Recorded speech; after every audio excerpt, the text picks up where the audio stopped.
I'm Kristen McLeod. I'm from the Postgraduate Office's Skills Development Program. I'm just going to give us a quick brief overview of today's session, and then I'll be handing over to the presenters as well. So before we begin, I'd like to extend a thank you to the Technology Transfer Office, who will be presenting today, as well as the founders of FluoroBiotech, which I will, after Prof. Moyo's brief introduction, they're going to be starting their session first. So there'll be a little bit of a change in the program as they actually have a meeting they need to run to pitch for investment. So their detailed bios are available for you in the program we sent out. We're also very privileged to have with us today Professor Sibusiso Moyo, who is our Deputy Vice Chancellor for Research, Innovation and Postgraduate Studies. Prof. Moyo has an absolute passion for entrepreneurship and will briefly share insights on why you should consider extending your research beyond the university to make a meaningful impact on our society. So without further ado, I invite Professor Moyo to kick off today's session. Thank you, Prof. Okay, so good morning, everyone, and morning, Kristen. Thank you so much for the introduction, and welcome to everybody. I think this is a very exciting workshop to have. Yeah, so ideally, of course, it should be had in person, but we are glad that we are also having it online so that we can have a broader reach as well. So my role really is just to welcome you and to just thank also Kristen and the team, I think from the Division for Research Development and also Innovus for arranging this workshop. So I want to just acknowledge, of course, quickly again, Kristen, I think Delandry, who also is part of that team, Dorothy Stevens, who's the director, Mr. Nugent Lewis as well, and then Dr. Terina Teron, who's the director for this portfolio.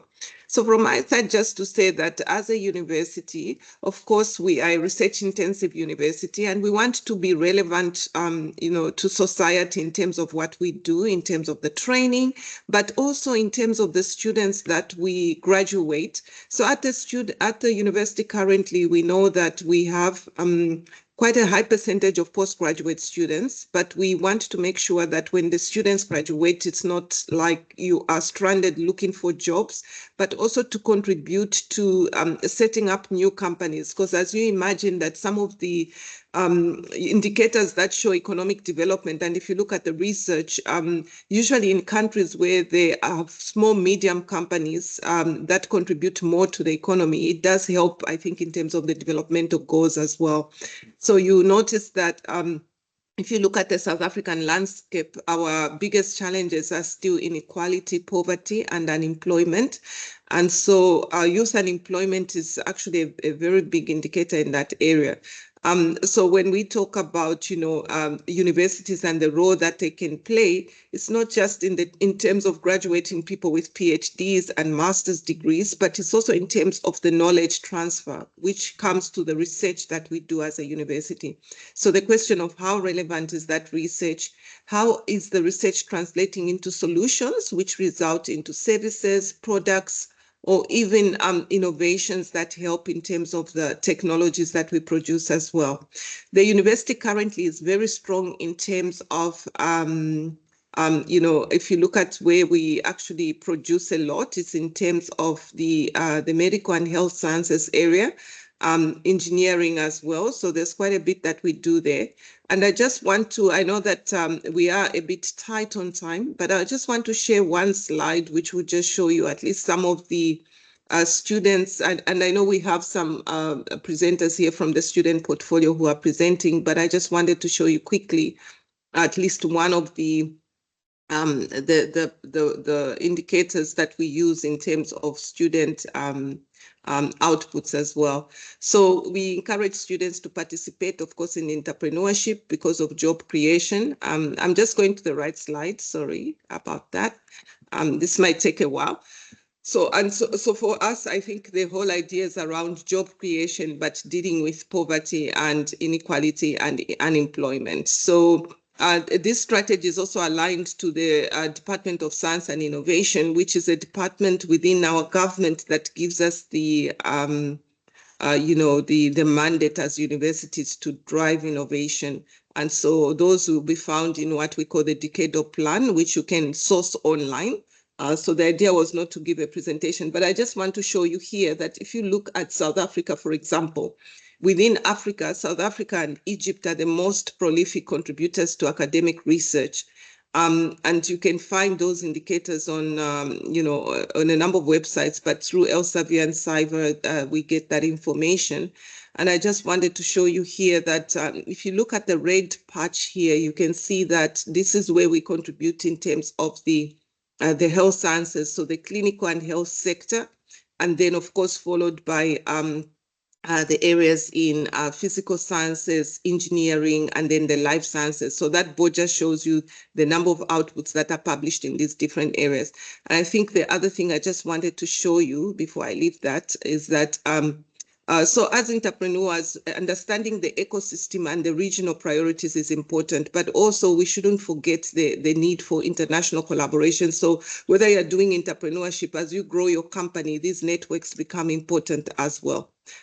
These are not relevant because I just wanted to show you also here, I think on the issues around global and regional priorities. Normally what we use as indicators as sustainable development goals, which give us the global platform.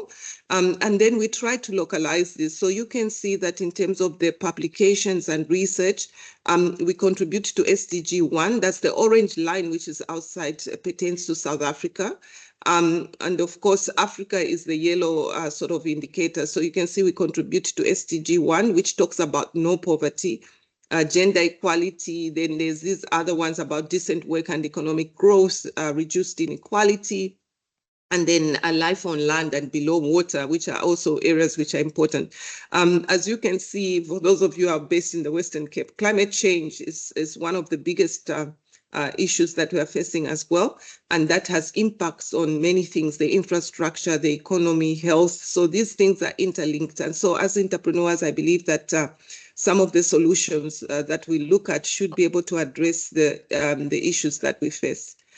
And then finally, I think I should just show you here, I think we should have a set of entrepreneurs that I've tried to highlight. Sorry, these are just long slides. I just want to find the page with the entrepreneurs. So here, so you see that when we talk about innovation and research at the university, strengthening the ecosystem is important. And you see here, it's just a highlight of the different things that take place in the university, with the support of both the Division for Research Development and also Innovus, as well as Launch Lab that play a big role.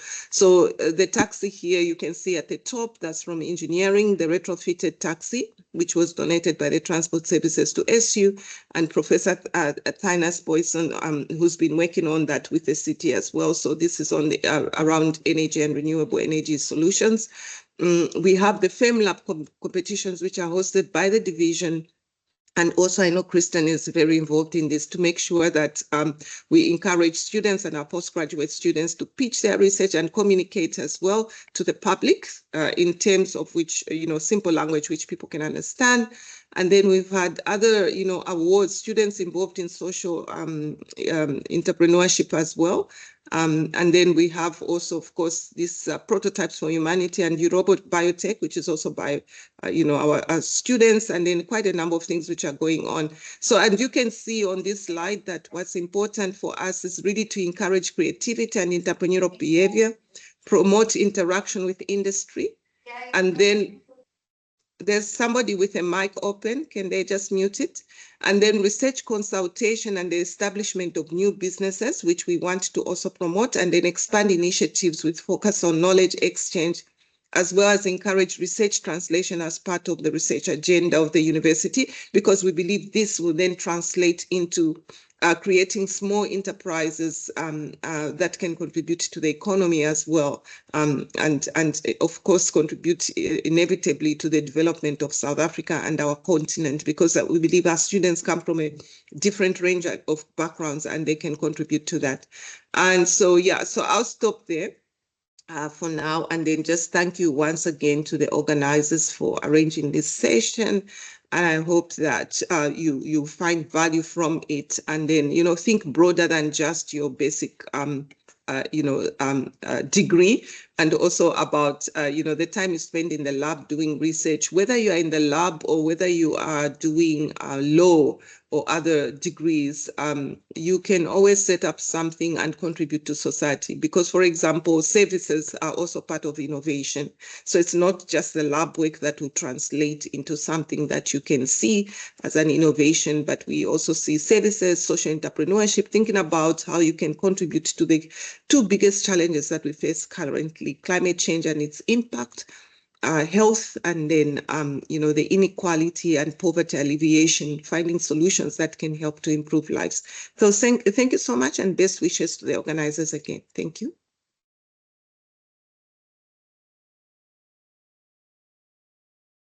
Kristen, are you there? Yes, thank you so much, Prof. We so appreciate your overview for us, and it's so good to see the importance and relevance of why we should take our research beyond the university walls. So I shall now hand over to, is Anton and Ross there? Dr. Dupreez van Staden and Dr. Vermeulen, over to you from FluoroBiotech.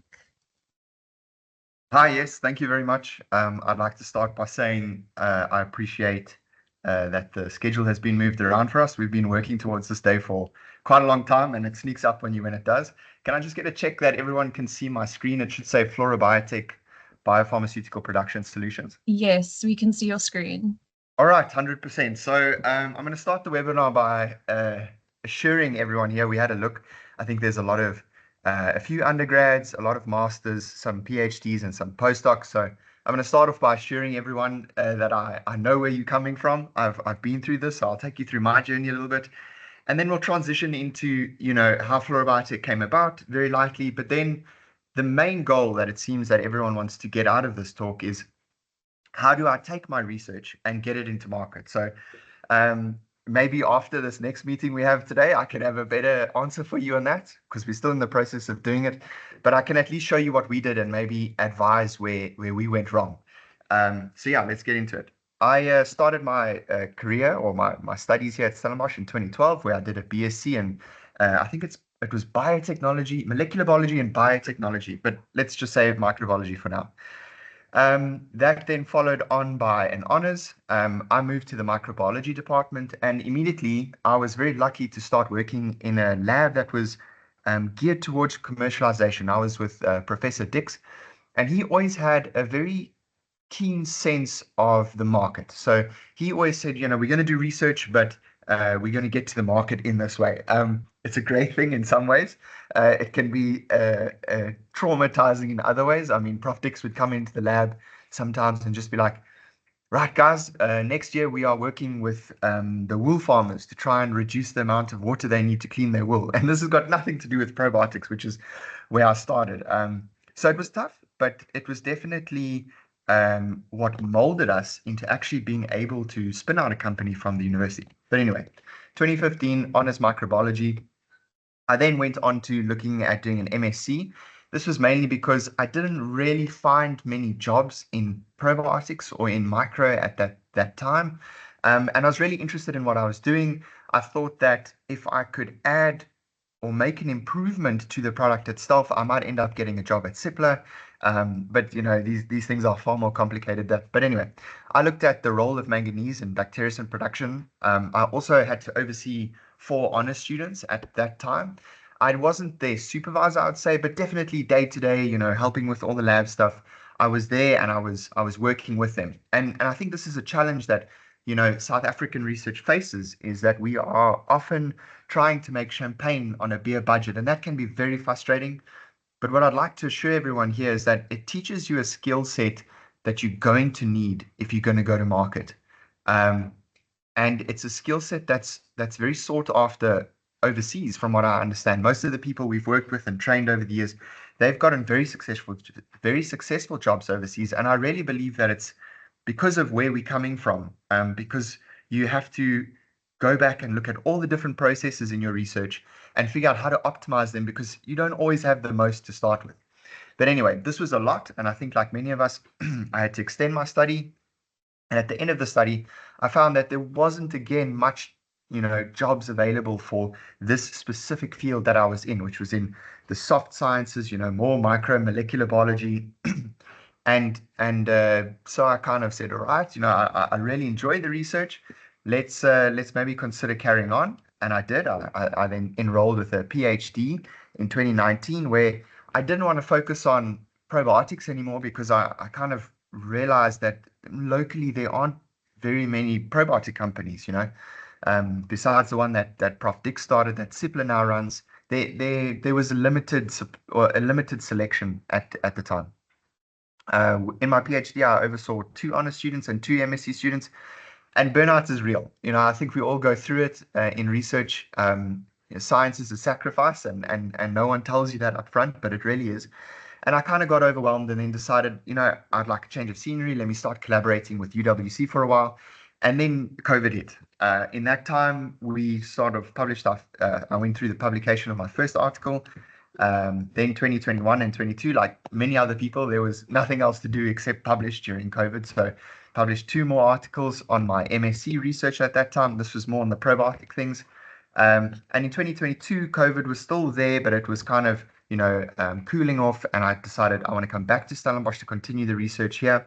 I was helping with 1 PhD, 3 MScs, 1 honors, and another PhD related publication that came out from a previous master's research we did. But at that time, we had come to a realization, which was during COVID, all the imports of recombinant proteins, which, if you're not familiar with the field of molecular biology, they became very hard to get your hands on. And so the whole field stood still. Now, this biotech field, is actually what gave rise to the mRNA vaccine at the end of the day. So it's an immensely important field, but we realized that there's no local manufacturers of recombinant proteins. And so I think the first lesson I'm getting to everyone here listening today is, as you do your research now, remember that you are a consumer in your industry. You understand the frustrations better than most other people in the world. And so if you are thinking of doing something, make sure that it's I don't want to say too big. I mean, dream big. That's a very important thing. But in science, we often get sold on things like, we need to go and cure antibiotic resistance. At least that was the thing that I was sold on. And I do believe that that's something that we can cure, but it's something that an organization like a university is going to cure. And it's not something an entrepreneur is probably going to easily capitalize on. Very possible. I mean, serendipity is a thing.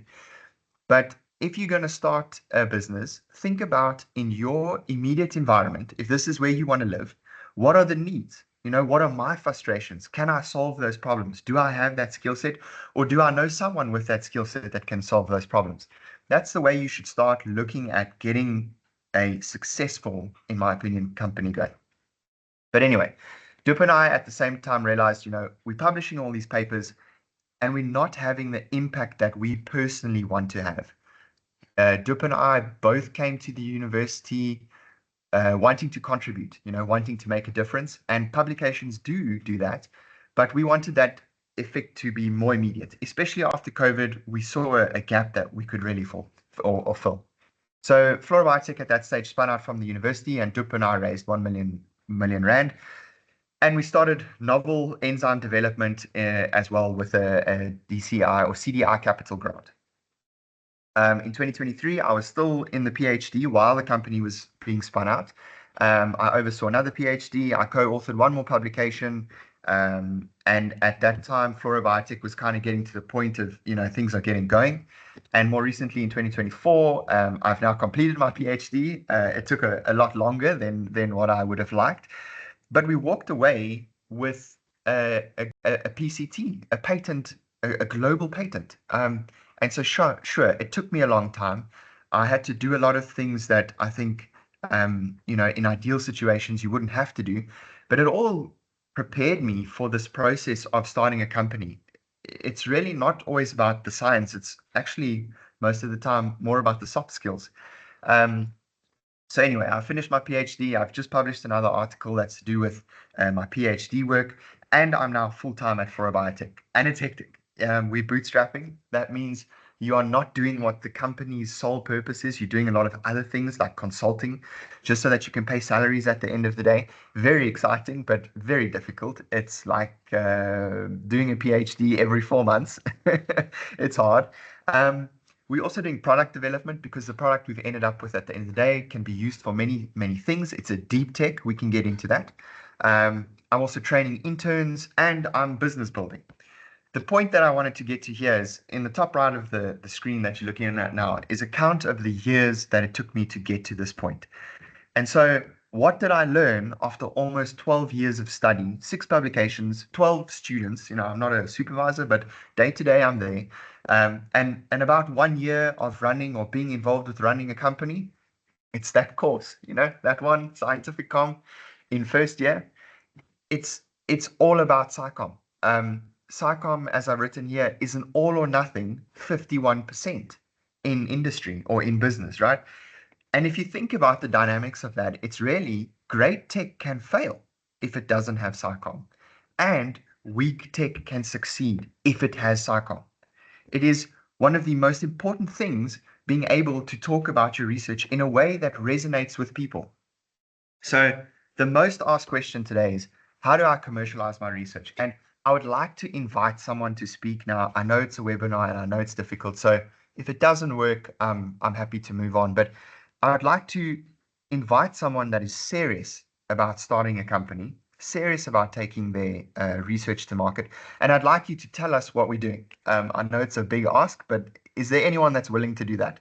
And in return, I will give you the experience that I've had communicating that research to an investor. So we can act like I'm the investor in this situation, and a quick 5-minute exercise. If we can do it for more than one person, that'd be epic.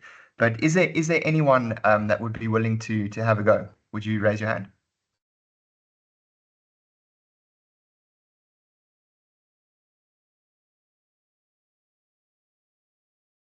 TJ, there we go. TJ, I can't see your full name, but have a go, please. Dr. Nxumalo, cool. Thanks very much. So I think for me, it actually starts with kind of what is the research problem we're looking to solve?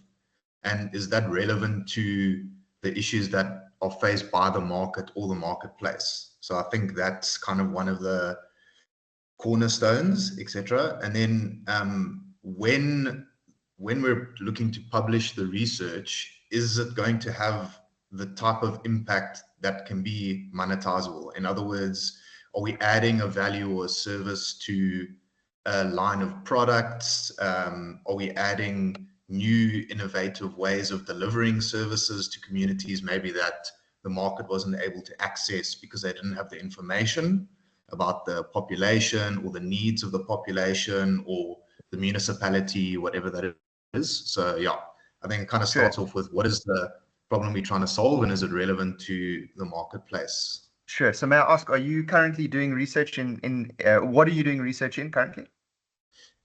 So I'm currently in my master's, second year master's. So I'm looking at sports management and policy within South Africa, and how does that provide opportunities for athletes to professionalize in their sport and make a successful career of it, basically. Okay. So already I'm hearing good things. And this is something, so I would like someone that's in the biological sciences to maybe have a go here. But what I'm getting at is when you go really deep down this rabbit hole of biological sciences, right?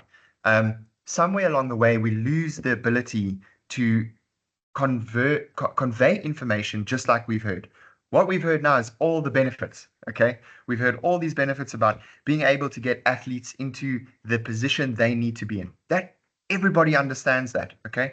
But if I told you that I was working on lantipeptide production systems in I was doing heterologous expression systems for lantipeptide production and improving thereof. I've told you all the features of what I'm doing, but it makes no sense to anyone, right? So is there any one more person that maybe wants to go that's on a biological research problem that thinks, geez, this can change the world. This is the next Oxford nanopore. Maybe 10 more seconds and then I'll move on. Yeah, there's one more person. Let's have a go. Yeah, so I think I'm at the other end. I'm a postdoc, but I'm trying to start a venture in like the opposite end where we do low-tech trauma or address low-tech. So you know what the problem is, like in South Africa, like you've identified that we've got a high burden of trauma and it's a big problem, and we really want to not necessarily innovate in this space, but understand that there is a demand here, and there's IP that's already been, like passed, and we can just Implement it. Yeah, just implement it. So we're talking like extremely low tech, like plates, screws, that takes up a significant bulk of the budget, but it really shouldn't, So like on the other end. Yeah, so once again, you've done an excellent job at telling us, what the problem is and how to solve it. And immediately this talk is going the way that I expected it to, which is all the biological medical scientists in the room are not speaking. They want to develop technologies and they're not telling us what the problem is, probably because they've had a few braais where their parents ask them, what is it that you do? And they tell them what they do and nobody understands. And really, that's the problem. So I'll get into what I was trying to say here, which is start learning how to pitch. That really is what it comes down to. If you've published a publication in science or biotech and you think there's some healthcare related thing that you can solve, chances are you are further along than what you need to be, and you need to learn how to communicate these solutions to people. So learn how to pitch.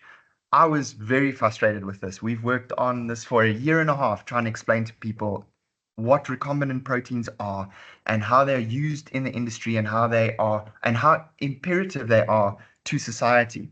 And there were comments like this or quotes like this that were thrown around, which was, if you can't explain it to a 6-year-old, then you don't understand it yourself. That made me so angry because I can't remember who said it to me. It might have been my dad. And he's like, Albert Einstein said that. And he didn't. So it's not just the fact that it's inaccurate that upset me. It was that he was actually right at the same time. I didn't understand the benefits of the technology to actually convince people to invest in us. So what I can advise is stop developing, right? If you've done an MSc, you've done a publication, you've done a PhD, you've done a publication, you probably know your stuff. You probably know enough to stop developing and start learning how to communicate these benefits that you've developed already, okay? And to do that, I can advise that you join some sort of crash course in business and fundraising. In biology, and I keep speaking about biology because that's my background, I've actually found there's a lot of similarities between business and life sciences. They are both living things in a way. And a lot of the skills I've learned in biology, I can transfer to business, but you need a bridge. You need to do something like Launch Lab, a short course, doesn't have to be long, right? So 1 or 2 weeks, maybe a month. Or Open Startup is another company that I can say I've had a lot of good value from. But they will get you out of the mindset of a scientist, or at least start getting you out of the mindset of a science and into an entrepreneur. It's a very different mindset. There's a lot of transferable skills, but it's a different way of thinking. And that's why I've highlighted this. Fellow scientists, learn how to sell the benefits and not the features. I can't enforce this enough. It was something that took me a solid year to do. And I think the quicker you can actually address that, the better it's going to be, or the faster you're going to get to market. Step 2, if you're going to be doing this, is get out of the building. This was said to me by someone in Launch Lab. And that's to say, your market's not going to be in your lab. It's not going to be here at the university. It's going to be out there. You have to find other consumers like yourself in the market that have the same frustrations. And my advice is speak to as many decision makers in the market as possible. Like, there's no rule that says you can't go and get a letter of interest from someone. They're non-binding. You can go to any big company that's in your field and say, hey, Is this a problem for you guys? You know, if I built this solution, would you pay for it? Nothing stops you from doing that. And it would be the first step that I would do if I could go back right now. So that's where it comes down to. Before you build it, you guys have a bit of advantage coming out of Stellenbosch because you've had, you know, an MSc, a PhD to kind of put time to developing these things. But honestly, stop developing and start selling. Before you go a step further, before you do any pitching, sell it before you build it. Go out, get the LOIs. It will literally make your investment raise 100 times easier. Okay. And then it's, you know, another quote that I can put up is possibly the most common error a smart engineer or scientist or person is to optimize a thing that should never exist. And that is this rabbit hole we find ourselves going down often in science, which is, you know, the natural world is very diverse and very interesting, and you can get caught up in the intricacies of it. But if it doesn't have application in the human world, you're going to have a hard time commercializing it, unfortunately. You know, serendipity is a thing. That's how antibiotics were discovered. So I can't bash fundamental science or fundamental research. I've done it for years. There is definitely a place for it. But this webinar is about how do we get our current research to market. My advice here is literally sell it before you build it. Go out there, speak to as many people as you can, market it, get signed letters of intent, and then think about starting a raise. All right. And if people aren't sure what an LOI is, that's just a non-binding document that will say, if I build this thing for this price, would you pay, how much would you pay for it per year? And if you're struggling to find it, all you do is you track the flow of the value chain. Let's say we're talking about packaging chips, chips that you eat. Who packages them? Where are they packaged? What do they use to package them? All of these people in that value chain might be willing to give you an LOI if you can improve some issue that they are having. And that's how you have to look at your research. What am I doing research on? Antibiotic resistance. Okay. Who is affected in with antibiotic resistance in my area? What are the changes that I can realistically make? Track the value chain and you'll get your LOIs. Right. So I'm going to give you a little bit of the pitch that we did and that we really struggled with for a while. And I'll highlight why we struggled. So FluoroBiotech is a recombinant protein producer. And I would start the pitch by saying something like, I know many people in the room are not familiar with recombinant proteins, but I know that all of us are familiar with health issues. None of us want to get old, and all of us are also becoming more conscious of what we put in our bodies. The field of biotechnology has aided in many of these things. So for diabetes, we see the production of insulin. For vaccine manufacturing, we see the production of recombinant proteins to do this. In cosmetics, like aging, we see the production of collagen and elastin. And in foods, we see the production of next generation foods like lab-grown meat. This is all recombinant proteins. They play a huge role in society. And the next thing that I tell the audience is all of these different recombinant proteins that you see over here, they're all produced in a very similar way, which means that if this process is not local, everything needs to be imported, which is the current case. This is why we had such a big problem during COVID, was all of these recombinant proteins to do things like vaccine manufacturing, to do things like treating or researching cancer. All of it must be imported. We have no local supplier, which is what FluoroBiotech wanted to address.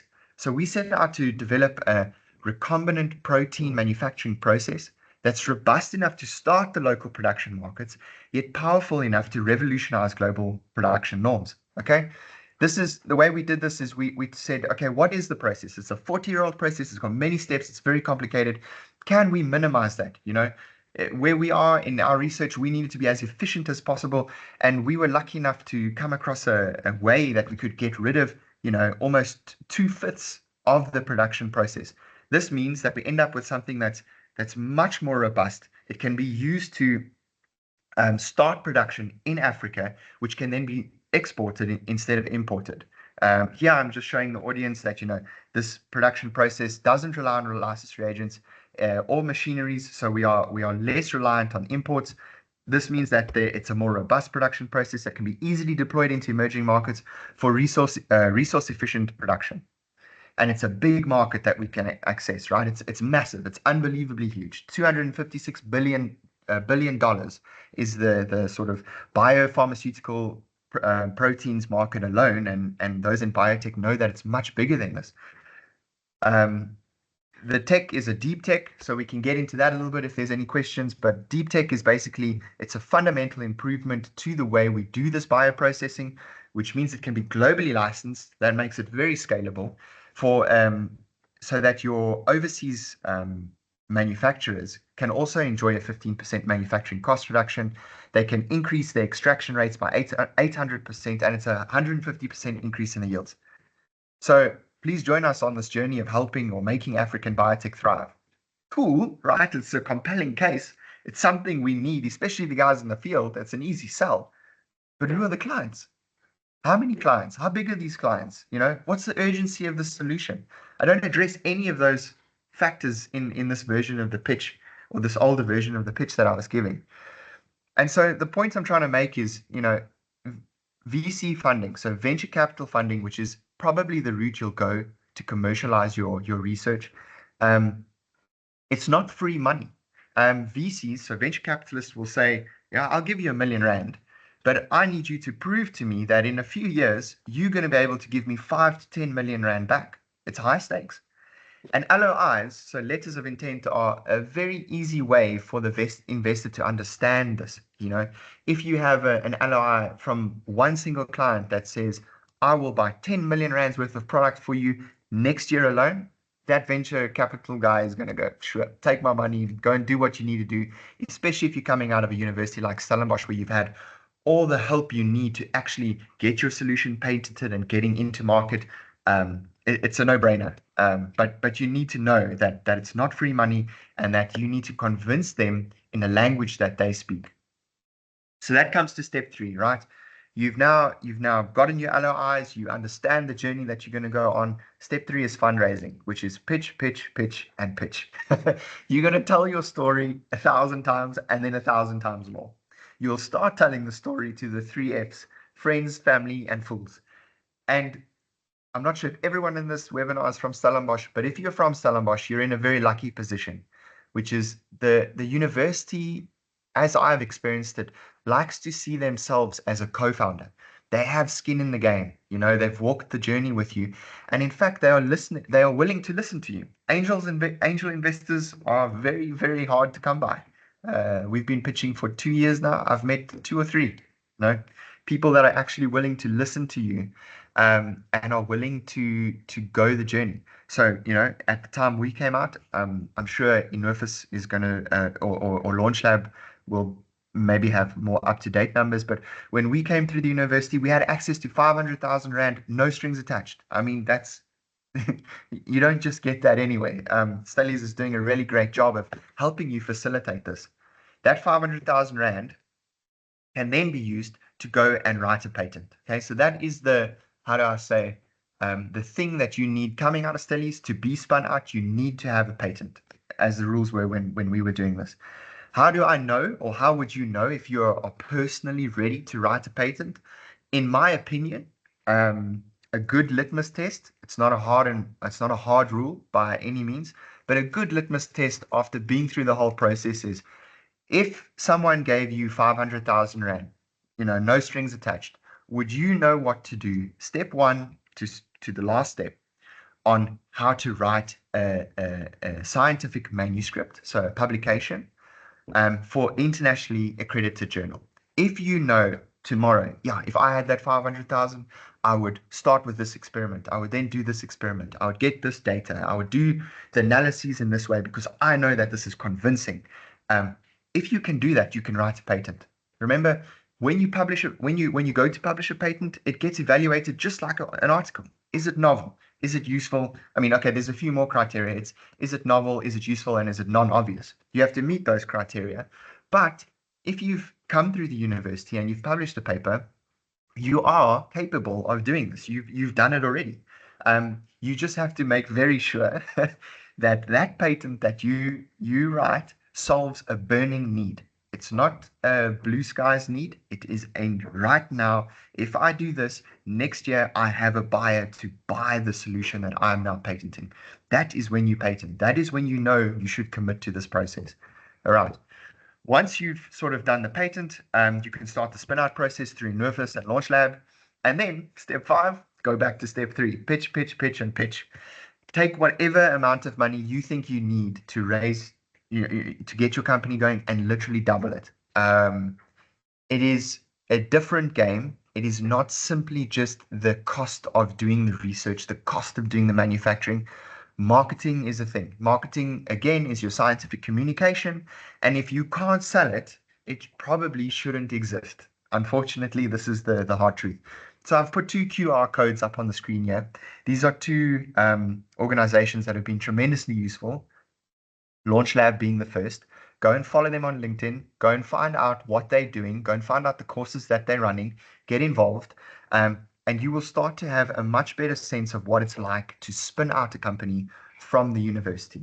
Okay, you'll understand the steps, or you'll be presented with the steps, how hard these steps are, and how long it's going to take. There's also great support there, but I'll leave it to you guys to go and speak to Launch Lab and Innovus. The second company that I've had great success with is Open Startup. Open Startup is a gem. I'm literally giving you guys a golden nugget here. They are a non-profit organization that will literally go and raise $5 million and use this money to launch deep tech startups coming out of Africa. Now, this is so important for us because most of these companies coming out of Africa do not have the means to launch properly. Okay. There is funding available for this, but the amount of funding that you're looking at, or the amount of money that you're looking at, is a lot. We've been sent overseas. We went to Cairo earlier this year. We went to Paris recently. I'm going to Boston in October. I'm going to Berlin in November. That is all just to show me what the overseas industries are doing, what their needs are. Okay, that is a lot of money just to show me what the needs are, to help me build my network. In addition to that, you get business building support, but you also get this at Launch Lab. But Open Startup, you have to compete to be into the program. FluoroBiotech is now a top 8 deep tech coming out of Africa, according to Open Startup, and they are making sure that we are on the global stage. They are making sure that we are getting access to every investor, hand in hand with Innovus, that we possibly can speak to, and getting our solutions to market. So the message I'm trying to send you is that you're not going to walk this journey alone. I would suggest getting a co-founder, someone that you know you can trust, someone that you know you've been through hard times with, you've come out the other side, and then start an accelerator program. Immediately, as soon as you can. Don't worry too much about the tech. Rather, start the accelerator program. Rather, get your business plan in place. Understand how your company is going to generate revenue. For scientists like me, I might not be speaking to everyone here, but I think I'm speaking to a few. It takes a long time to understand this process, and accelerator programs are, or can be, if you find the right one, a really tailored solution. I've got a few more slides to show just on sort of, our patented technology and how you present that to be a benefit, or how you present it to be a differentiating factor. For us, we want to do decentralized manufacturing of recombinant proteins to do things like, vaccine manufacturing, or novel pesticide research, or the detection of Alzheimer's. We can do this here from Africa quite affordably. And the affordably is a very interesting thing. It's for multiple reasons, right? It's on the y-axis because you are doing it locally, because you are doing it with a new technology, you can really lower the costs a whole hell of a lot. And that's our offering. But I think I'm going to take a chance here and stop and see if anyone wants to ask questions. I have to go at about 5:02, but I think there's more value in us talking about where you currently are and me giving you solutions, because I don't know exactly at what stage everyone is. Is there anyone that would like to ask a question? Yes, we have a hand. Oh, okay, cool. I raised a hand so that there's a question, but I think someone else would have a good question. Mine would be more general because I don't have something actively working, just something that's in the back of the mind. And I think with what you are presenting, it's a lot more product based. And I'd like, if you can, what would the process be if it is more service based? So let's say we learned how to, in your case, what if maybe you took what you have taught us and how you're packaging it into a service where you are helping other professionals do the same thing, like, other academics. So what Sure. would be different if it Sure. wasn't an product? So one of the first things you have to do is think about how scalable is your technology. How scalable is your service? Is it a service like Instagram that can be, sent to millions of people? It can get, an insane amount of growth, or is it more time consuming for you personally? So if you don't mind, would you mind telling me what your service might be? You don't have to tell us your plan. I know you're probably keeping that close to heart, but where would you see the service coming in, or is it just service in general? So remember when I told you I raised my hand so that there's a question? So Yes. this is for whatever comes. But now I need to just think quickly. Let's Oh, say no, my it's service is yes. on trying to get people to apply more ethical practices in how they do research. It's very small, and institutions already have that. But Yeah. with the institution, it's a lot more technical. But Sure. so the focus would be, let's say, what does the ethical practices look like when you are working with people in the field? And maybe that's a service that we are offering. Sure. I So don't the know, I first just came thing, up with that now. yeah, no, 100%. Let's talk about that. The first thing to do is then go and find out, who is having the biggest issue with in enforcing ethical practices. Who are these people? What are their needs? What are their current frustrations? Okay. Then the next question is, how do I solve that problem? But how do I solve it and package it in a way that can scale? Okay. So you traveling around South Africa giving lectures on this does not scale. You're selling time, which means you're only going to make a certain amount of money in a month, which is dependent on the amount of hours that you have. And that's perfectly fine. SMEs drive the economy. There's nothing wrong with this type of lifestyle business, right? If it's useful and it's fulfilling, then what's the problem? Do it, But if you're going to go for funding, right, they're going to want to know, how scalable is this? Is this a growth enterprise? Then you're going to think, okay, cool.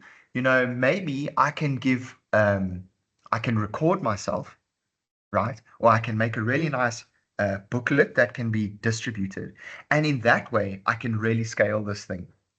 Maybe I can even scale it outside of South Africa. Maybe I can scale it to Africa. So you need to start thinking of it in that way. Services are not bad, though. I mean, services, there's no problem there. Yeah, I was speaking more in terms of products, but yeah, I would still say the same principles apply. Look at the value chain. Where are the issues? Can I solve those issues? How do I make it scalable? If that's the business that you want to go through for venture capital funding. Thank you. I think you highlighted the key things. So that's great. Thanks. No problem. We've got another question. I'm sorry, I don't have your first name. It's just Dube. Okay. I think you've had quite an interesting journey. I don't regret being part of this webinar. My question is, how did you work around the issue of too much disclosure whilst getting your letters of intent? Because I think that that's where really the issue is. You've got this idea that you think is groundbreaking. So to go about telling everyone what the idea is, but at the same time, I like the idea of getting the letters of intent. I think it helps you to really gain track with what you are trying to do. So help me on balancing the issue of disclosure and getting the letters of intent. Sure. Thank you so much. No problem.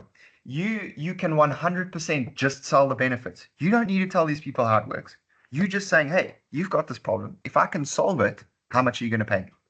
If they want to go further with you and have a discussion, CDAs are you can put one in place. They can be helpful. They can set the tone, but a lot of the time, I would say that you get more out of a conversation with a decision maker, you're going to work very hard to get to that conversation. Like the one that I'm about to go into now, we've been working 2 years for. I need to be ready to speak to this decision maker. But in speaking to them, I get a lot of information about what their needs are. It's very rare. I know that it sounds like you're in the sciences field, and scientists are always talking about, the features. And every day we're talking about features. How does it improve it? Not what does it improve. So when you switch to going to more business building, don't worry too much about that.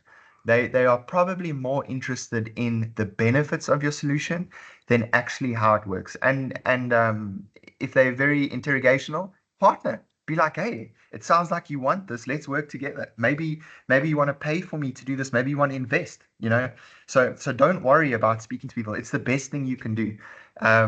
In the worst case scenario, you're going to speak to people and no one's going to be interested, and you're going to save years of your life building something that doesn't or shouldn't exist.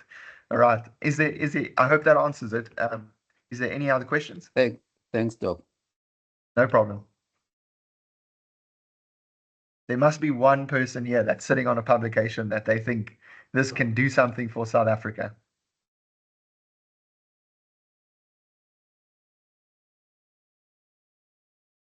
No takers.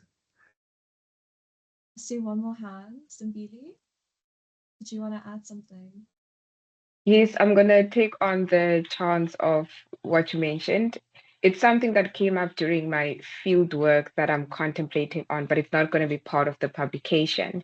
But I do think that it's something that would potentially follow something similar if I could get myself to do it. But I'm also on a 10-year journey of being a student. And one of the things that I picked up during my field work is how it's like a very manual activity that they do where I'm in forestry. And when they Yes. need to prepare the team to mark the lines of where they're going to pit holes, they have this like a whole team, maybe a team of 13 people that literally needs to line up and get that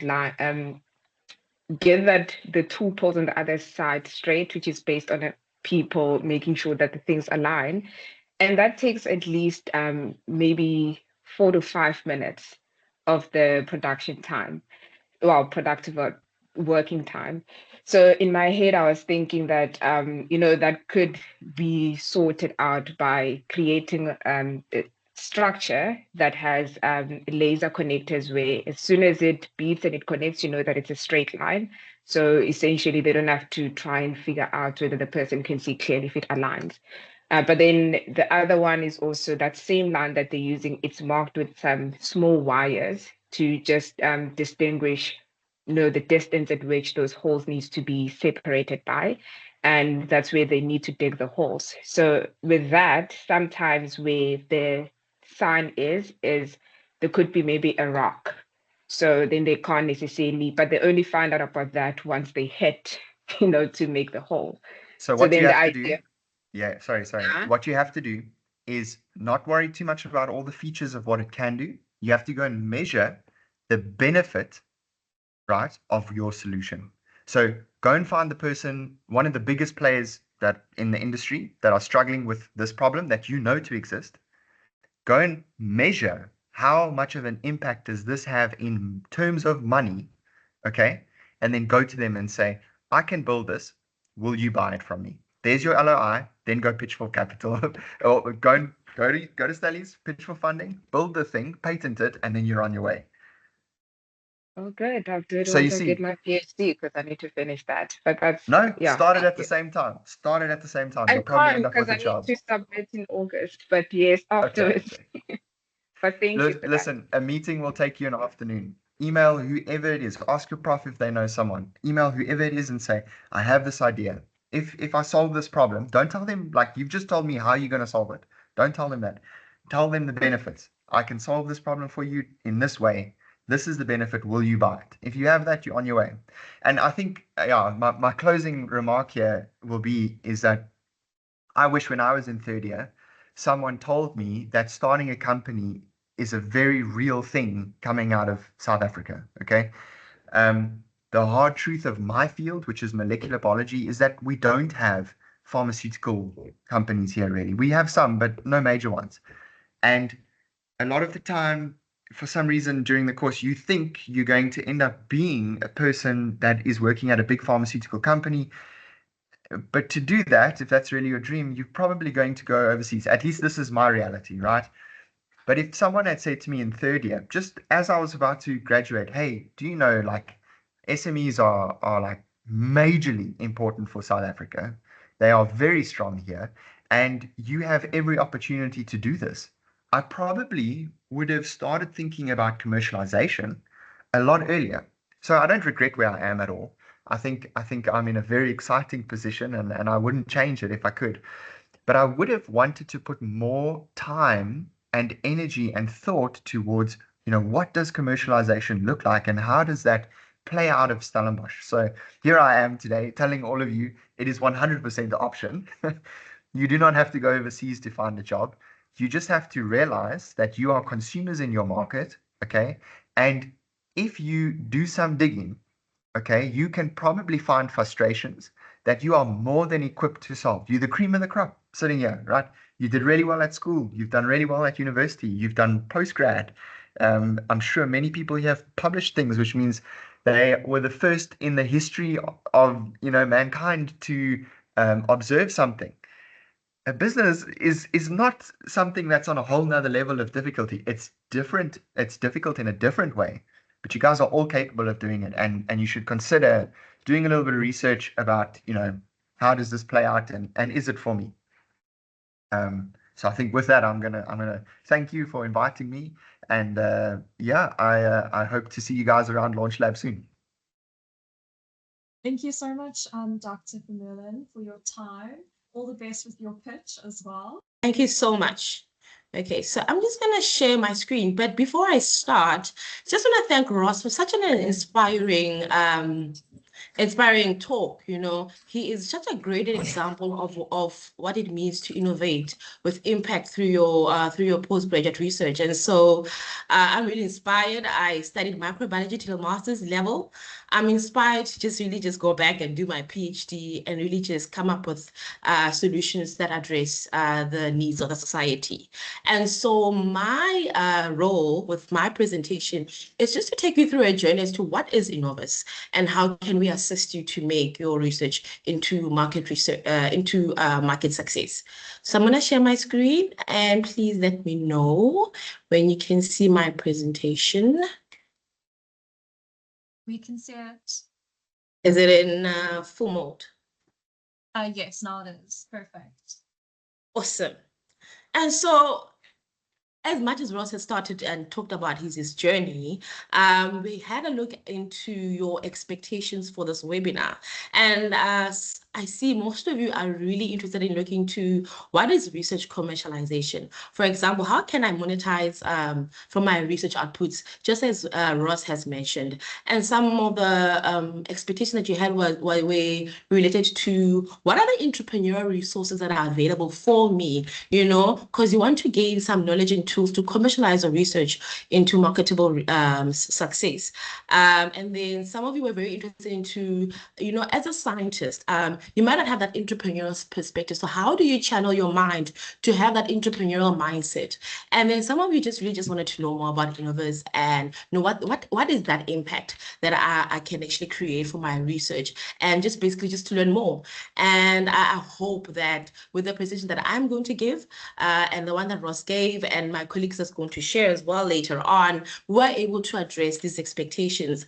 As well as Ross has mentioned, you are in a very privileged or lucky position to be part of Stellenbosch University, because one of the things we try to aspire to is to become an entrepreneurial university. And that is a university that is able to innovate, recognize, create opportunities, respond to societal challenges, as well as sell its services in the knowledge industry. And therefore, it's also also a natural incubator that supports academics and students like yourselves, postdoctoral fellows, to create new ventures. So that is the core of what we do, and that is what, as Innovus, we are here for. And in full, we are referred to as the Innovation Commercialization Unit of the university. And our mission is to make the innovation from the university matter. And so from the research output that comes from the university, as we all know, we are all aware that Stellenbosch University is a research-intensive university. So from those research outputs, how are we maximizing those research outputs to make sure that we are creating innovation, we are providing solution from a market point of view, and addressing the needs of the society? As Prof. Moyo has alluded, that we do have a lot of problems that we have as an African continent. And so we're trying to ensure that the outputs coming from your research are able to align with the needs that the continent has. And so, like your Department of Microbiology or Department of Chemistry, the structure of Venus is quite big, and it's composed firstly of SUNCOM, which is formerly known as your commercial services, and that includes your residential services, your food services, your botanical gardens, and your feed management, and many more. But we also have the copyright, trademarks, and short courses. And so that is the office that deals with all the copyright issues within the university, all the trademarks, and administering or managing all the short courses that the university caters to the public. And then we have the Technology Transfer Office, and that is where I come from. And then part of that, we've got the University of Stellenbosch Enterprise. And that is a wholly owned company of the university that manages the 32 spin-out companies that come from the research that we have spun out from Innovus. And so part of that includes the Matters Gym, for those that go to the gym, and includes a whole range of other commercial services that the university provides.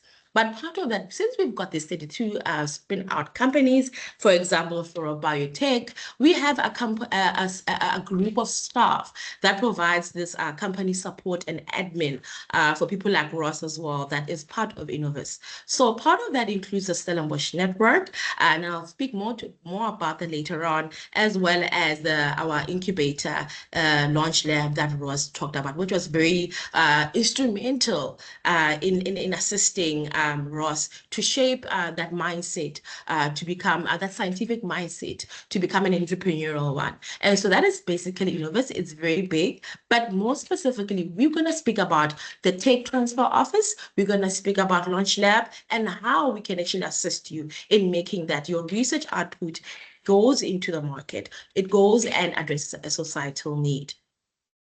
And so, as I mentioned, that as a university, we're aspiring to be an entrepreneurial university. So there's a whole lot of things going on. There's a whole lot of structures, platforms, and and even funds as well to ensure that we're actually driving that mission. And so I will speak to some of these, and then my colleague will speak later to some of the platforms as well. And I will start with the 4 structures, which is the Technology Transfer Office that I mentioned, and where I come from. And so our office is actually composed of engineers and scientists who were postgraduate students like yourself, who are able to assist in intellectual property protection and management, intellectual property advice and support. And so we also conduct research commercialization. And so that is connected through either through licensing or the creation of spin-out companies like FluoroBiotech. And also we provide entrepreneurial support and development, and obviously incubating businesses within the university. And so when you look at those services, you can ask yourself and wonder, so how does it work? How do I get there? Like how Ross is actually about to pitch to a VC right now. Where do I start? Where does my process start? And so you as a postgraduate student, you as a postdoctoral fellow, you are here beginning with your research, right? And as other people that have asked questions as to how do I do it. Within your research, you'd then see that, you have an eureka moment and say that, what, my research has some form of innovation. It can address a market need. It can address a societal need. Or actually, it can be a service. It's a business idea. And so you can come to our office, you come and have a discussion with me. We have an open door policy, you can have a cup of coffee, we have a chat, and we discuss what actually is the innovation within your research. What is that business idea or service that you are thinking that is emanating from your research? So you can come to speak to me or any of my colleagues within our office. So then we will come, and then after that, you come and you will disclose your innovation or business idea, and you would have to fill in an innovation a form, so to say, and then we are actually experts at evaluating that form, so to see as to how do you protect it from an intellectual property point of view. Are we filing a patent? Are we filing a trademark? And so we have that eye to be able to identify what type of intellectual property are we going to employ to ensure that we safeguard the interest of that innovation or business idea to ensure that it is a market success. Thereafter as well, at the same time, of course, we will look at what are the commercial opportunities does this innovation or business idea provide? And so the two modes or two routes of commercialization that the university has, we either spin out, such as like FluoroBiotech, or we license it off to an already existing company. So those are the two modes of commercialization that we partake at the university.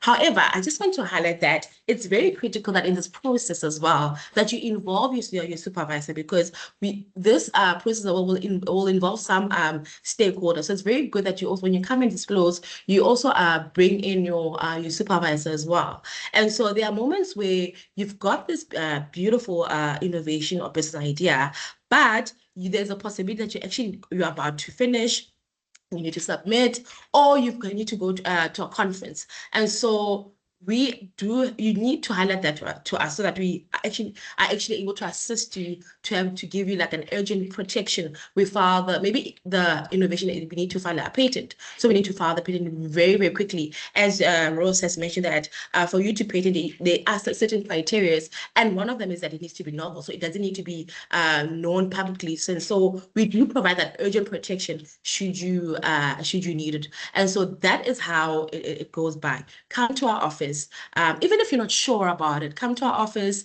and have a chat with us, and we'll take it from there. And so, as I mentioned, there are two routes of commercialization. And so there is either a spin-out or licensing. And so with licensing, like I said, you actually giving it off or leasing it off to an already existing company. And so your innovation or business idea probably could only offer part of a solution. And so that will be more suitable to license it off, or it could be a single product, right? Or it could be often an alternative to an existing solution. And as well as a researcher, maybe you actually just want to just still continue with your academic pursuits. And so licensing will probably be the best approach for you if that's what you are considering. However, you find that you are a scientist, you are a researcher, but you actually do have that entrepreneurial drive to drive your innovation or business idea forward. That is why we're here. We will not stand in your way. We will try to assist you as best as we can to form that spin out. And obviously, it has to be a product that is you're able to also scale it up more on a lot of occasions. You find that actually the innovation of business idea is very disruptive. It's never existed before.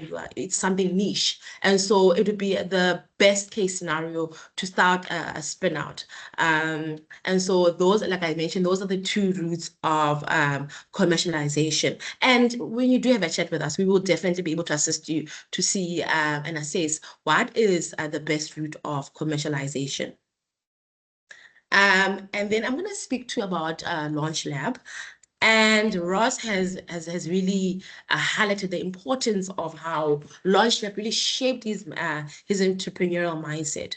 And so LaunchLab supports the Stellenbosch University entrepreneurial community, right, to be able to grow sustainable and profitable businesses. So firstly, they work with our spin-out companies like FluoroBiotech in terms of how can we to make sure that the business is actually successful. It also works with students as well. Any student, you can actually just come in at LaunchLab and actually book office hours and say, I've got this idea, and they'll help you and they'll take you through and see how best they can assist you to validate your business idea.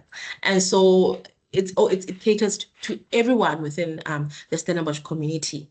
The interesting part about being part of LaunchLab and knowing their activities is that they've got a huge amount of network, right? And this network, the network that they have, assist us or assist you as a student to gain access to the market and other opportunities, pitching opportunities, funding opportunities. So I highly recommend. I see Kristen did put the website of LaunchLab. I really recommend that you go to the website.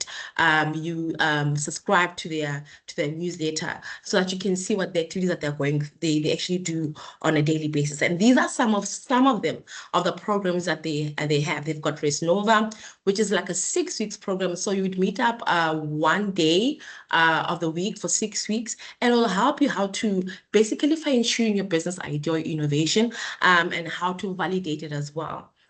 For our spin-out companies, we've got like a countdown program where it helps you to validate your innovation or business idea. But at the same time, with countdown is that within that period of time where they give you that training, that focused training, it ends up with having a demo day where you come in and pitch in front of investors or funders. And so that is a very interesting program that we have at the Stellenbosch University. Thereafter, after a month, once you've done pitching and we've done the demo day, you've got liftoff. And then also help to shape your business idea, how to create that business idea, and how you are able to pitch to a VC like what Ross is going to be doing now. They provide the tools that capacitate you in terms of how to pitch in front of a venture capitalist. And so there's a lot of things going on, a lot of activities going on at LaunchLab. Recently, they have established a community of practice, which is referred to as Entrepreneurs. And so there's a community of students that come together, do a lot of activities, workshops, and just to discuss how to have that entrepreneurial mindset. There's also boot camps as well that they have as well that they usually advertise and also assist in terms of creating that entrepreneurial mindset as well.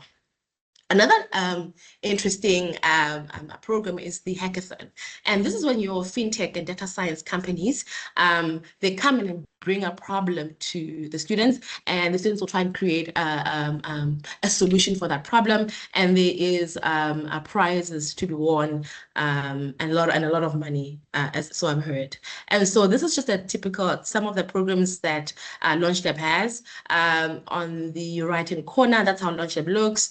I recommend that you go and have a cup of coffee there. It's a very nice place to just to chill and just meet fellow entrepreneurs as well. Like I said, there's community events, there's events on how to teach how to pitch. I mean, Ross did emphasize that you really need to learn how to pitch your work. And also there's events on how other entrepreneurs, how they build it. I see Prof Moyo mentioned FluoroBiotech. There was an event where Dominic shared her experience as a student, how they actually were able to create FluoroBiotech. And so with the work that we do, I mentioned that we've got 32 spin-out companies. And these are companies that turned academic research into innovative solutions through some form of product, through some services that benefit the society. And what does that do? You know, it enhances the economic growth of our country and creates job opportunities that would never really existed. And so that's the essence of why we do what we do, is to make sure that we make an impact in the society and addressing the unemployment rate as well. And so these are some of our researchers, and I'm just going to give this a second for you to see if there's anyone that you know here that you can identify.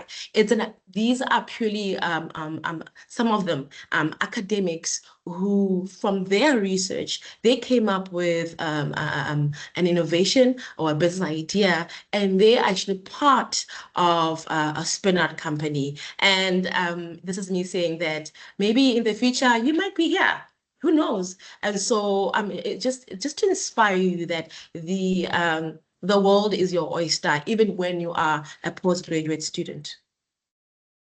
And so I'm going to go a bit into some of the spin-out companies that come from Stellenbosch University, and I hope by the end of this talk, you are inspired by these spin-out companies. So the first one I'm going to talk about is our cream de la cream, so to say. And this is a spin-out company from the Department of Electrical and Electronics department, from the engineering faculty. And interesting enough, this business actually came from know-how. So there is no intellectual property that was protected from this company. But however, they are producing innovative satellite control systems, and they export to over 25 countries. They are a key supplier to NASA, and their products are currently orbiting the moon. I feel like that is so cool. Recently, they've secured 47 million in venture capital to broaden their operations, and the impact, they're employing around 50 people as it stands right now. They used to be on the opposite part of Launch Lab, but they've currently moved to Technopark. The second company that I'm going to speak about is BioCode, and this one they're still scaling up. However, this is emanating from interdisciplinary research from the physiology department and the engineering faculty. And so they are creating a sensor machine that will be able to detect the inflammation within your blood. You know, a lot of disease is actually a result of inflammation, such as your diabetes. And so you'll be able to screen the risk of a disease in someone. And so 2 female graduates from that group, or that research group, decided to take lead on this work and form a spin-out company through us. And then they participated in the various Launch Lab programs in 2020. And these are the programs that I just mentioned previously that Launch Lab caters to, and that Ross also alluded to. And they've managed to raise 9 million in funding, and are now starting to consolidate and scale up, as I mentioned. The other company is the Stellenbosch Nanofiber Company, and that company emanates from research from the chemistry and polymer science department. And this is quite a very established company because it was founded in 2011, and they produce these nanofibers, which they actually cater to a wide array of industries. But I just thought I'd pick up my favorite one, which is the cosmetic market, and in collaboration with a US company, Artis, a cosmetic company, of course, they've created these phantom cleansing salts, right? And so these are these salts where you can put on your face, and they actually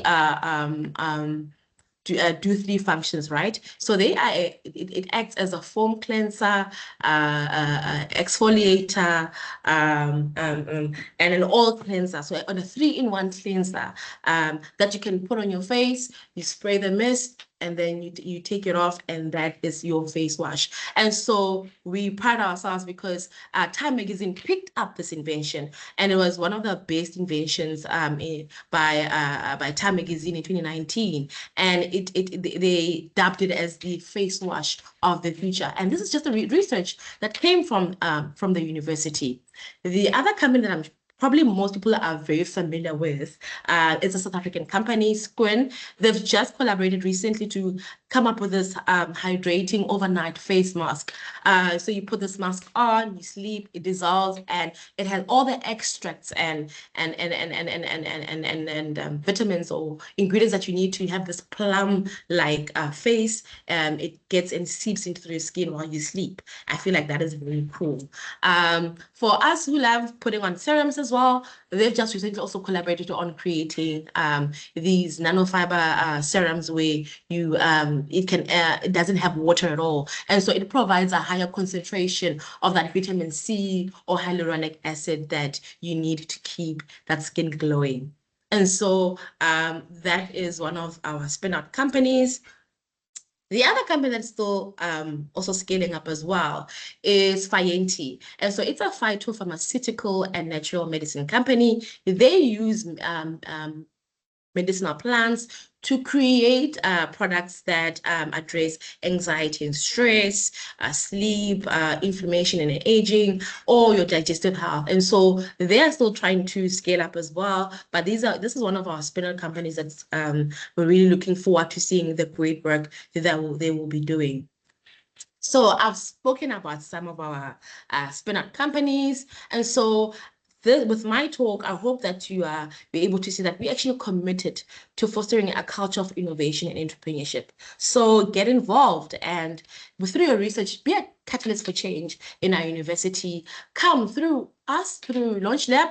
And I would like to emphasize that don't look at our office and Launch Lab as silos. We work very close hand in hand so that you can gain those valuable skills, knowledges, and experiences to transform your research into a marketable solution or one that addresses a societal need. So come and be part of this innovative community.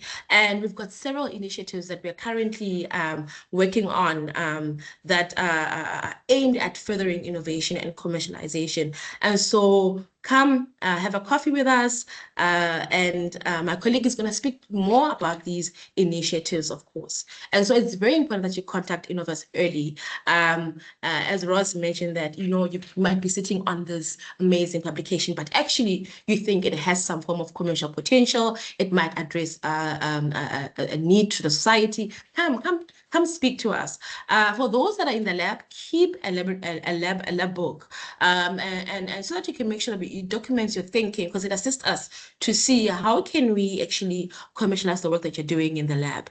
I think it was Mr. Dube who was mentioning that, yes, I want to go get a letter of intent, but I'm actually quite hesitant because I might be sharing too much information with the industry partners. So have confidential agreements. Come speak to us. If you don't know what that is and how that looks like, please come and speak to us and we'll be able to assist you with that. In the midst of doing your research, there is transfer of materials.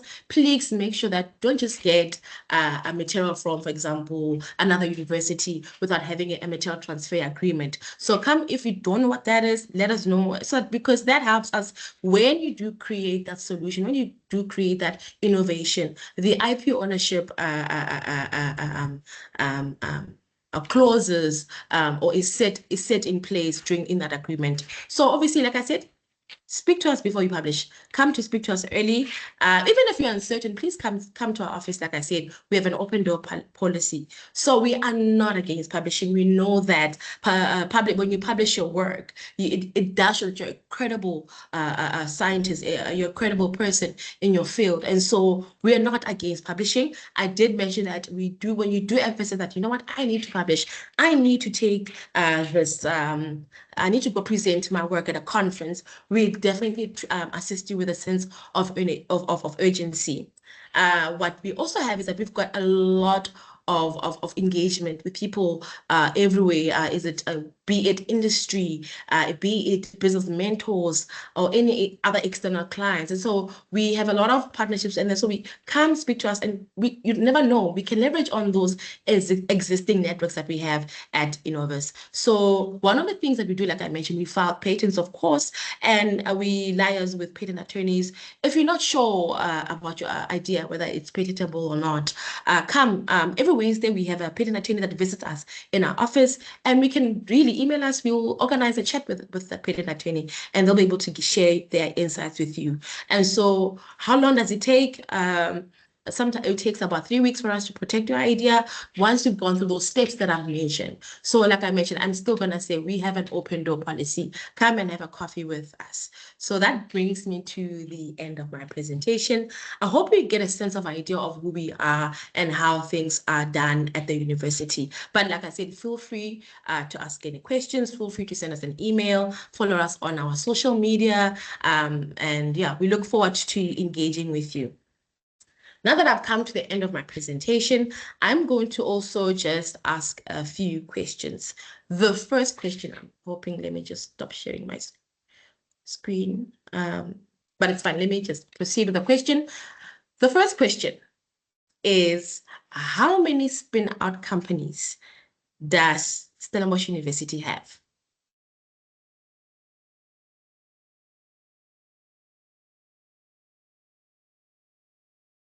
Are there any takers for my question? I see the first response that came through in the chat was from Mr. Decoca, 32. 32. All right. No, that's great. Is that in the chat? Mr. Dube. Yes. Oh, thanks. Okay. But Decoca was the first one. So yes. Thank you. Yes, we have 32 spin-out companies, and we're hoping to add more from your work. We look forward to that. The second question is, how many routes of commercialization do we have, and what are they?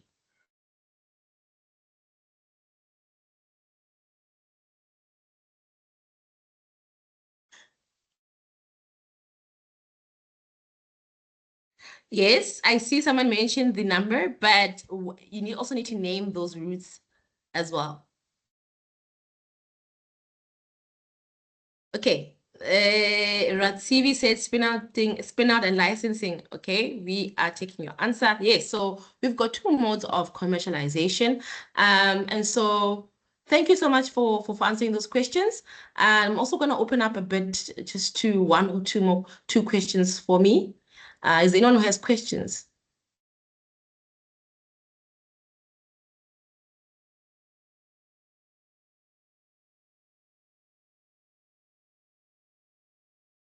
Yes, Ms. Sibia.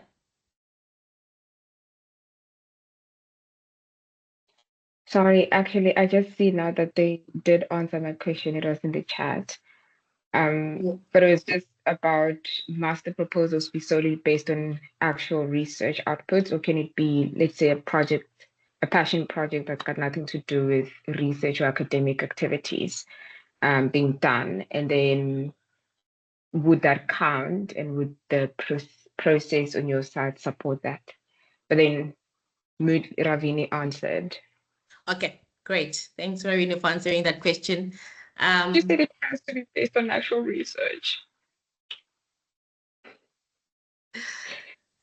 Any other question?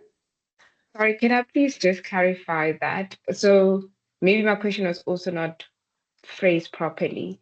So you obviously need to do some background and say, look, we've tested this out. Let's say I'm selling something on campus. And so that's like the passion project inside. And then we have some evidence that, okay, there is a need, there is support, and we can see that students are keen to have this. So it's got nothing to do with academics or any, typical research process, but there is relevant data. Like, would you guys support that, or must it be something that comes out of an academic process? Okay, so the Technology Transfer Office only assists with regards to work that comes from your research. That was within the scope and scope of your studies. But when you have something like that, I would advise that you go to Launch Lab, and they will see it based as to how to assist you. Perfect. So that answered, yeah, that was good. Thank you. Awesome. Any other questions?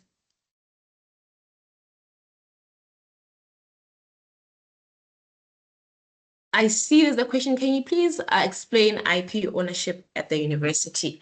So I also just, okay, so I'm just gonna first answer Lita's question first.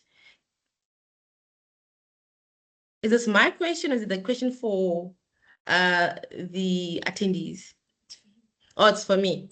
All right. So we have an IP policy at the university that states that any intellectual property that a student, an academic, creates within the course and scope of their work. So I'm a microbiology student.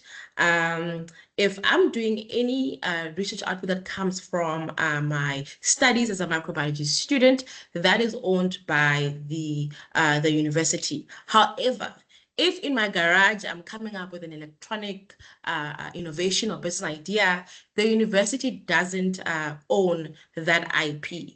And so I would recommend that please visit our website. Our IP policy is there. And if you still don't, not clued up about it, please come and have a chat with us. But essentially, that's what the IP policy says, that whatever that happens within the course, whatever you create within the course and scope of your work as a student, the degree that you actually registered for, the Stellenbosch University owns that IP.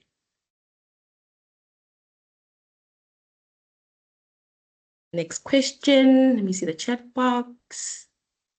I see we have a hand. If we could just go to the hand quickly and then. Yes, Jacobina. Yes. You're welcome to unmute. Please unmute, Jacobina. Oh, thank you. I may have missed the beginning of the presentation, but my quick question is on the framework to monitor the implementation of such project, especially when they are worked with the public. What are the ethical considerations in that?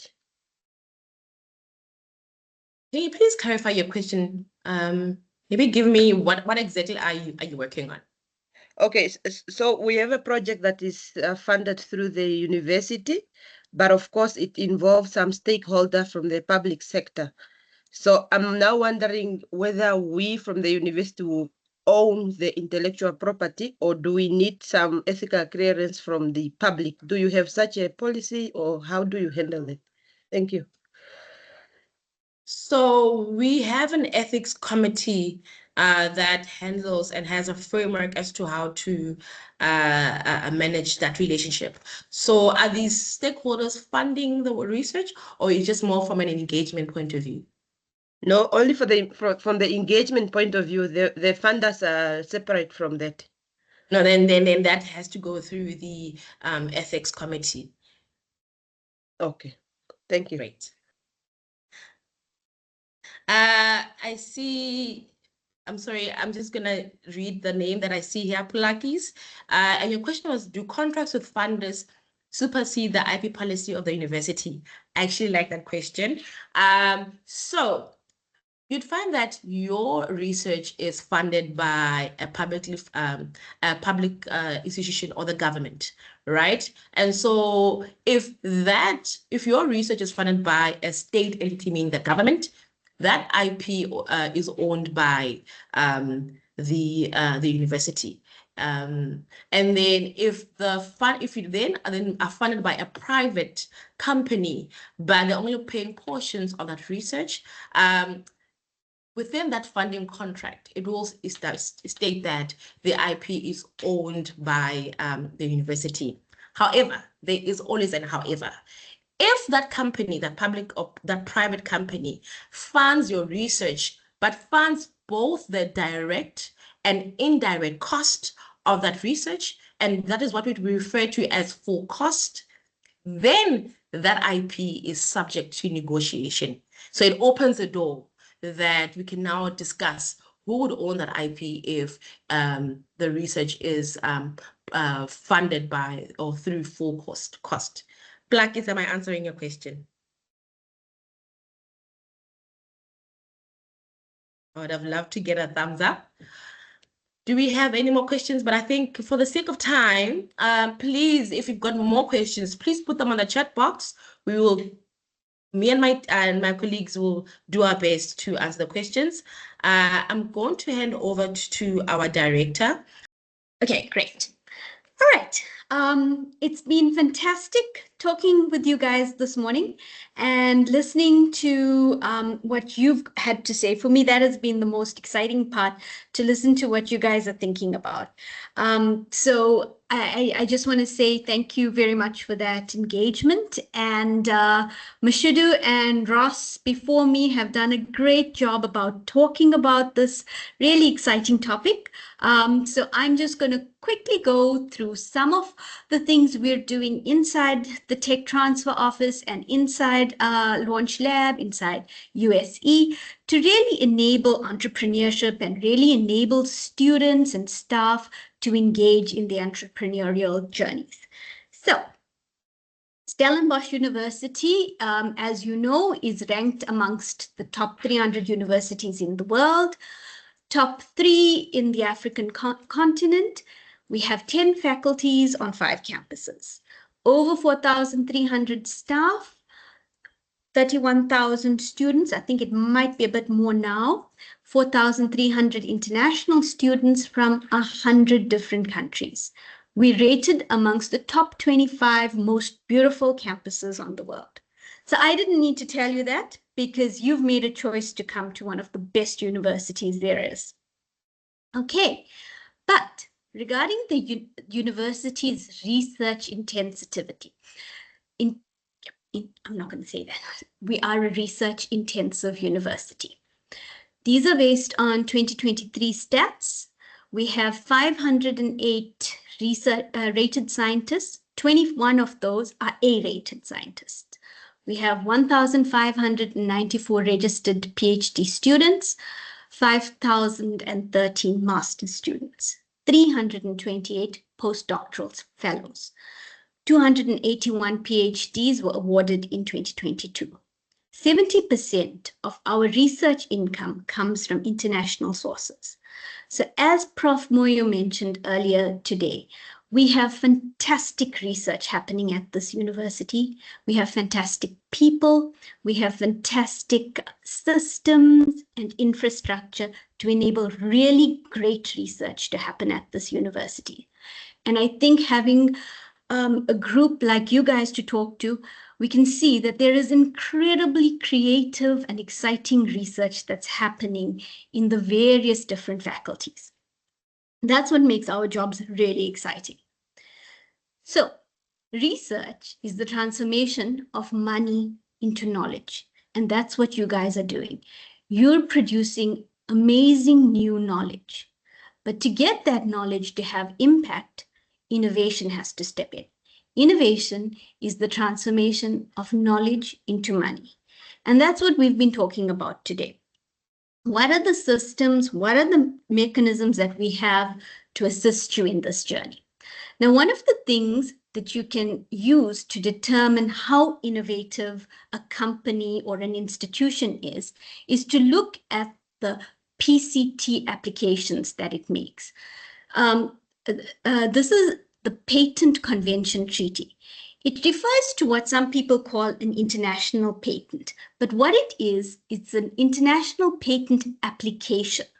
It's an application to determine if the patent is novel, inventive, and has industrial application. It is an application that, once filed, gives you an opportunity to then decide later on which countries you actually want to file the patent in. And if the search report shows that the patent really is novel, inventive, and has industrial application. If the search report suggests that you can actually get a grant of patent, you will then move into national phase, okay? And that's where you have to select where you're going to actually patent. But if you guys want more information on intellectual property and how to file patents, we can organize that. Just drop us an email, drop us a note in the chat, and we can organize a more intensive discussion on intellectual property. But the reason we use PCT applications as a measure of how innovative an institution is that it gives you an understanding on the kind of research that is coming from those institutions that enables them to actually file patent applications. And you can see that Stellenbosch University is the top PCT applicant in South Africa. We fare better than UCT and CSIR. So you're really at the right place to do exciting and novel research.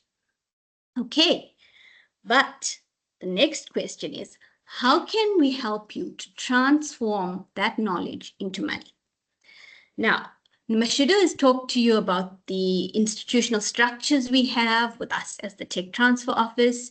We've got Launch Lab, we've got Suncom, and we've got University of Stellenbosch Enterprises. These are the structures that we have.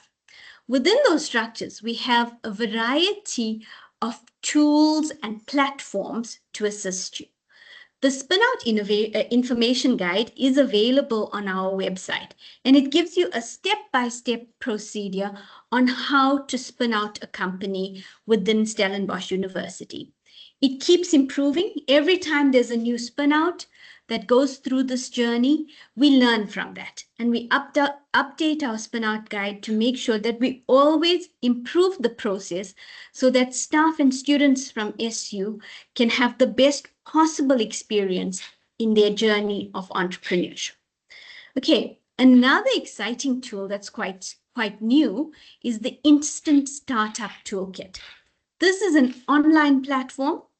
It allows you to go through your journey with your team, answering a variety of questions to help you develop your business model. You work with your tech transfer professional, you work with Launch Lab, and your colleagues in your research group to actually refine your ideas around your business. So I'm going to go into a video, quick 2-minute video that will tell you a little bit more about this Instant Startup Toolkit.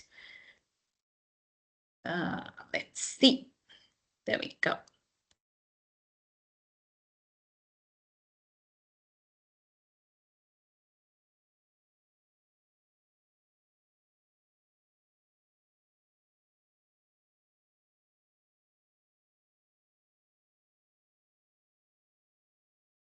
Just to say, we can't hear the sound from our side.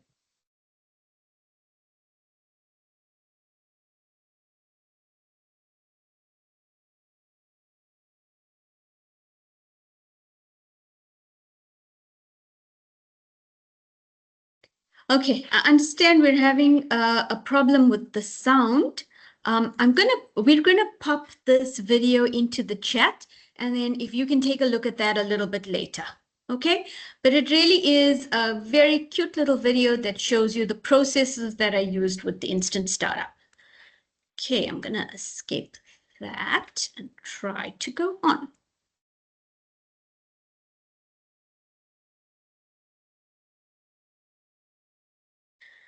Okay, another exciting opportunity that's offered through the Tech Transfer Office is the Translational Fellow Program. It's a fellowship for students who have just completed their master's or doctoral theses and have come up with really exciting commercial opportunities from their research. But once you're finished with your master's or your PhD, you need to go find a job. Now, what this Translational Fellowship Program does, it makes a stipend available for 1 year post-master's or post-PhD to actually come and work on your technology and determine whether or not it has commercial opportunities. It allows you to do pilot testing with industry. It allows you to send out samples to industry, get market feedback, develop your business case based on the technology that you're iteratively improving within that year. You need to get approval from your supervisor and the actual department and faculty you're working with, and we try to organize the funding. Funding is always difficult, but come to us and talk about this program, and we can do our best to see how we can source funding to enable you to engage in the Translational Fellow program. Regarding Stellenbosch Network, Mashudu's already talked to you about it. It is a network that brings together innovators, academics, government institutions, and business to really look at how we can use innovation to solve various problems in our communities. Okay, so these are some of the really exciting platforms that we have. Another interesting thing that we do is that we spend a lot of time marketing our technologies to industry. So if you go to our website, you will see our technologies that are available for licensing. We host this information on a platform called InPart. It allows us to host our technologies and information about our technologies on this platform. And there are various companies that also subscribe to this platform. So as soon as a new technology is posted on this platform, various companies that are interested in that specific type of technology will instantaneously receive information about it. And they will click back to see if they want more information, want to meet the research team, want to talk to the Tech Transfer Office and find out more about the technology. This is really a fantastic platform. Various top-class universities internationally utilize it. So we're finding it to be a very useful platform to really market novel technologies. So far, we've been on the platform since October last year, and this is a heat map of companies around the world that are engaging in our technologies. So lots of interest from the US, a lot of interest in Europe, and some from South America, a little bit around Asia. We've only been on the platform since October last year, and we're really doing our best to improve how we communicate about the technologies. As Ross said, it's all about science communication, utilizing the right type of wording, the right kind of visuals to actually market our technologies.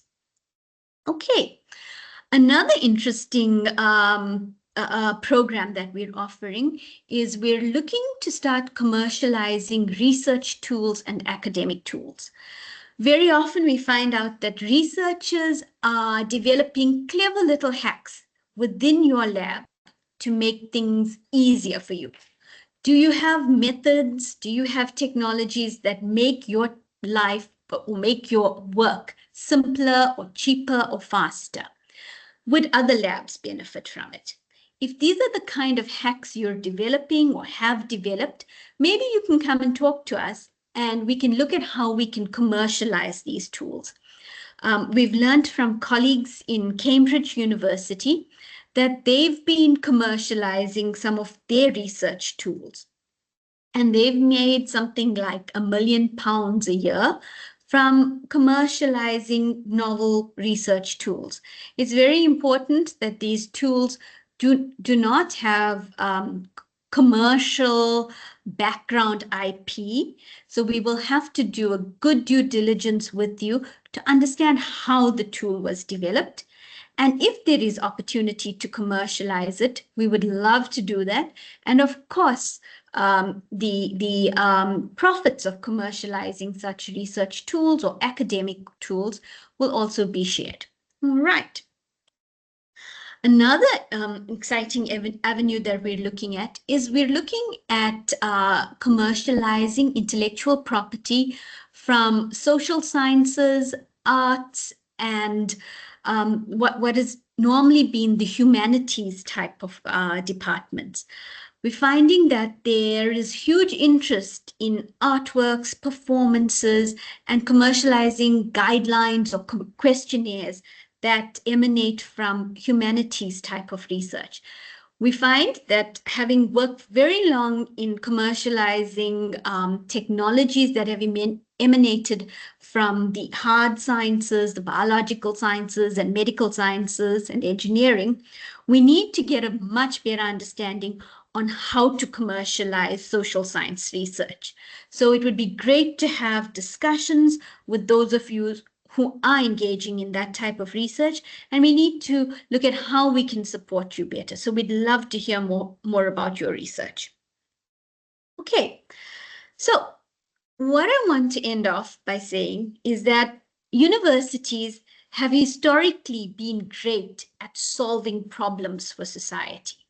We know how to ask questions, we know how to identify problems, and we know how to find methods to find solutions. Now that is often where you and your research comes in. What is your inspiration? That is what drives you. And you're really great at creating this new knowledge. However, going further down the line, it's about impact. How do you get your research to make impact?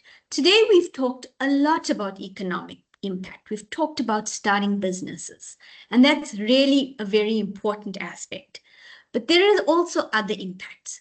There's social impacts, there's environmental impacts. But in order for you to get to those impacts, we got to find a way on whether to commercialize or publish your research. Always consider coming to talk to us, coming to discuss what the opportunities around your research are and what's the best way to make the impact. The choices made early in this journey ultimately determine the type of impact that you can have. So always remember, you can patent before you publish. So come and discuss the commercial opportunity, and then we can look at what is the best way for you to achieve impact. Increasingly, we're finding that there are social innovations which can look at different business models to achieve impact. We're looking at new models around that, and we'd love to talk to you about that. So come and chat to us. Let's look at what's the best way for you to achieve impact.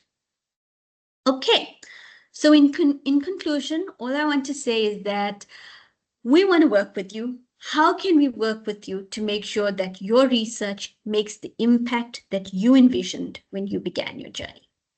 And that's my discussion for today. I'm going to stop sharing. And yeah, are there any questions from the audience? I see Jacobina has a question. Thank you for that provocative discussion. I'm glad that you mentioned social sciences, because that is also one of the area where it's so difficult to commercialize idea. But maybe you can share some tips to, instead of designing framework or tools, how about maybe certification, so that we empower the practitioners to ensure that they participate in that certification for them to be qualified. Maybe that is one area that I feel in social sciences is not really well explored in my context. Thank you. Jacobina, I would be really interested in taking that discussion further. I think certification is definitely an area, and we're seeing so much of that in terms of the online types of certification. So many certifications linked to microcredits and the MOOCs. So I think that's definitely an opportunity, and especially as we're realizing the need to demonstrate practice and capability formed from practice of a particular knowledge area. I think that's definitely an area we can talk more about. So I will get your email and I'll drop you an email on that. Thank you so much. Any other questions? No. Okay. So I think we're coming to the end of the session. It's 11 o'clock. Those prizes, we're going to send out, we're going to, Mashudu wants to have a chat. Yeah. All right. So there have been several questions asked, several questions awarded. We're going to be sending out the prizes, and we're going to be communicating all of that through the chat or by email. So Kristen, I'm going to hand it back to you. Thank you so much, Rabini, and Mashudu, for your time. We so appreciate it, and for arranging for our presenters as well from FluoroBiotech. Thank you to you, the participants, for joining us today. It's been fantastic to have you online, as well as for all your engagement. All the best. We're looking forward to seeing all the spin-off companies that come out of your research as well. And enjoy the rest of your day, everyone. Thank you.